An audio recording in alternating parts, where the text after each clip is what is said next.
zeige dir heute, wie du richtig guten Apfelessig zu Hause selber machen kannst. Hallo, Nico hier. Schön, dich zu sehen. Bevor ich das mache, müssen wir ganz kurz so ein klitzekleines bisschen über die Theorie und Biologie sprechen, die dahinter steckt. Ich habe hier Apfelwein gemacht. Den brauchen wir als erstes, um daraus Apfelessig zu machen. Warum?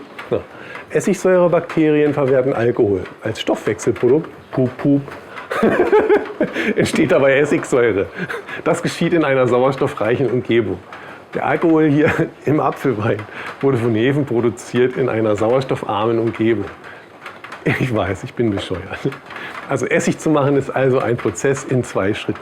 Als erstes machen wir Apfelwein in einem sogenannten anaeroben Prozess. Im zweiten Schritt machen wir daraus Essig in einem sogenannten aeroben Prozess. Das hört sich viel an und vielleicht auch ein bisschen kompliziert. Das ist aber sehr, sehr einfach. Das Einzige, was du brauchst, falls du es noch nicht hast, ist so ein großes Glas hier mit Deckel und ein sogenannter Bubbler oder Wasserschleuse. Das ist das Teilchen hier. Und jetzt legen wir los. Das wird ziemlich interessant und lecker. Hygiene ist ganz besonders wichtig.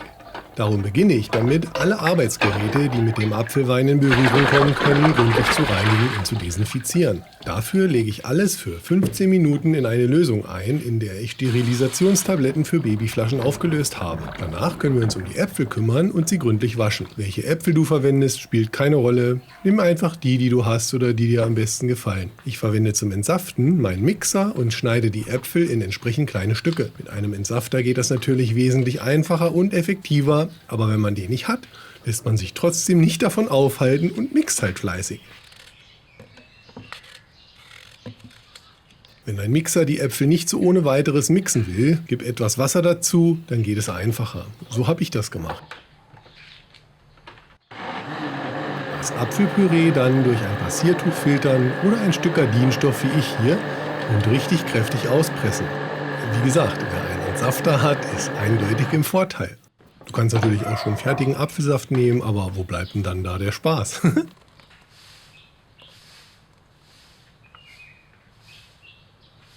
Mich interessiert der Zuckergehalt vom Apfelsaft. Um den Apfelwein später zu Essig zu fermentieren, sollte er optimalerweise einen Alkoholgehalt von 9% haben. Um das zu erreichen, muss der Apfelsaft einen Zuckergehalt von 183 Gramm pro Liter haben. Ich messe das mit einem sogenannten Hydrometer, mit dem man das spezifische Gewicht misst.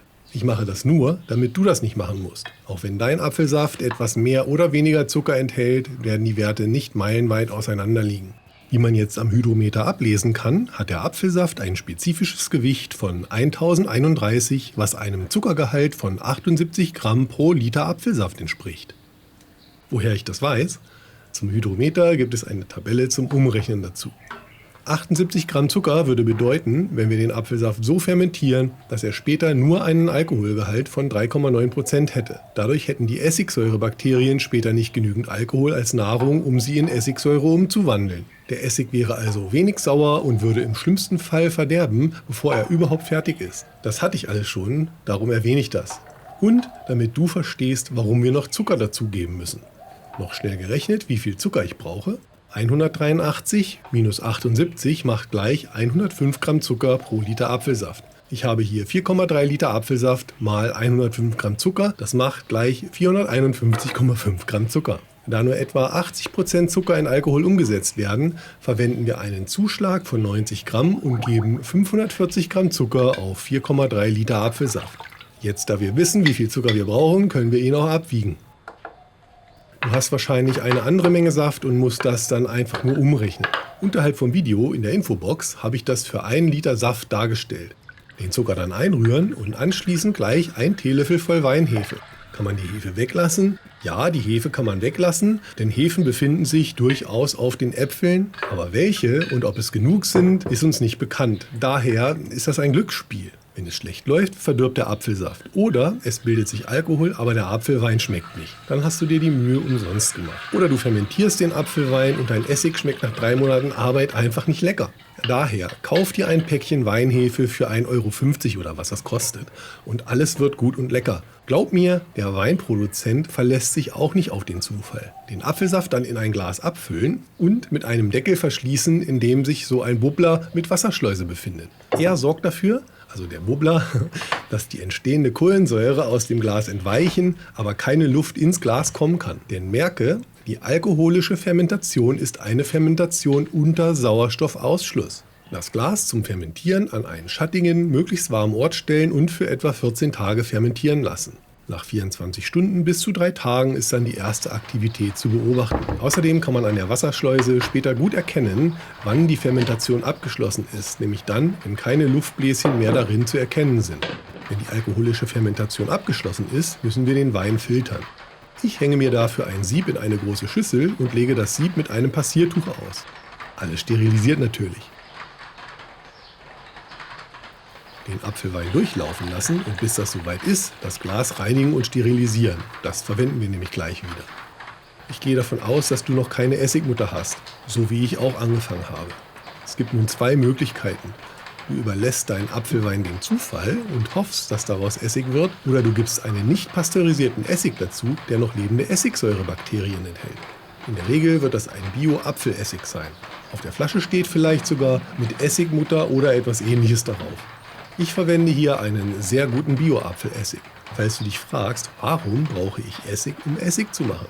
Nun, brauchst du nicht, wie gesagt. Du kannst es dem Zufall überlassen und hoffen, dass dein Apfelwein zu Apfelessig fermentiert. Besser ist aber, die Essigsäurebakterien zu verwenden, die die Profis schon seit langem für ihren Essig verwenden. Damit bist du dann auch auf der sicheren Seite, dass es funktioniert. Nach der Fermentation hast du dann deine eigene Essigmutter und kannst sie von nun an zum Essigmachen verwenden. Ich habe schon einige, weil jedes Mal, wenn ich ein Essigvideo gemacht habe, bekomme ich auch eine neue Essigmutter. Sieht etwas seltsam und glibberig aus, ist aber erstaunlicherweise sehr fest. Den Essig als Starter im Verhältnis 1 Teil Essig zu 4 Teile Wein dazugeben. Macht bei 4 Liter Wein 1 Liter Essig. Hört sich nach viel Essig an, aber es ist wichtig, das Verhältnis einzuhalten. Bei zu wenig Essig, da kann es auch schief gehen. Und glaub mir, ich habe das alles schon ausprobiert. Das Glas dann mit einem Tuch abdecken, damit keine Fruchtfliegen oder Ähnliches hineingelangen können. Denn merke, die Essigsäurebakterien brauchen Sauerstoff, um den Alkohol in Essigsäure umzuwandeln. Das Glas dann für 3 Monate an einen schattigen und warmen Ort stellen.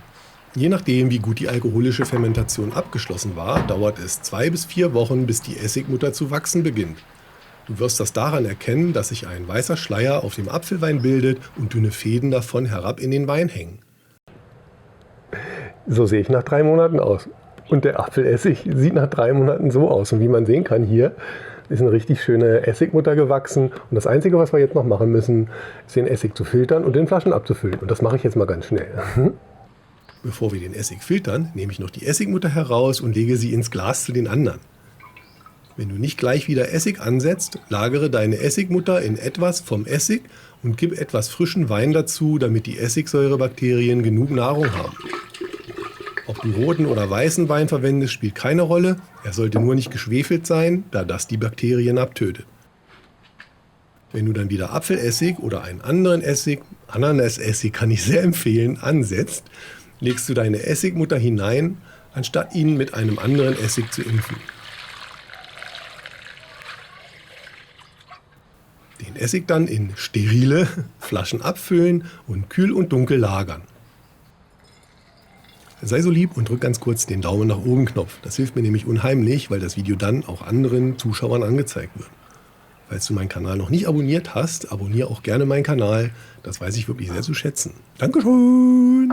So, das war jetzt genug Eigenwerbung. Weiter geht's mit Apfelessig. So, jetzt fehlt ja nur noch der ultimative Geschmackstest, würde ich sagen. Und den machen wir doch gleich. Oh, das hat sich ja wohl gelohnt, oder? Hier 3 schöne Flaschen, also 3,5. Feinster Apfelessig. Ich habe noch nicht gespickelt. Ich weiß wirklich noch nicht, wie er schmeckt. Ich habe bisher nur den Geruch in der Nase gehabt und der ist schon mal wirklich sehr vielversprechend. Oh. Ich weiß, ich kann viel erzählen, wenn der Tag lang ist. Mir läuft schon wieder das Wasser im Mund zusammen.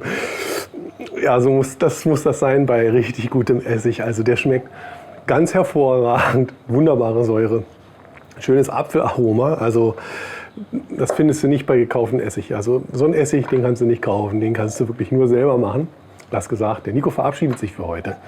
Vielen Dank fürs Einschalten. Danke, dass du mich bis hierher begleitet hast. Vielen Dank für diese großartige Unterstützung. Das weiß ich wirklich sehr zu schätzen. Vielleicht sehen wir uns gleich wieder im nächsten Essig-Video von mir. Vielleicht in diesem hier oder hier in dem Ananas-Essig-Video. Das ist auch mega lecker. das gesagt. Der Nico verabschiedet sich. Also, tschüss, bis zum nächsten Mal. Ja, Essig machen gehen. Apfelessig machen gehen. Das ist mega lecker. Richtig lecker. Tschüss.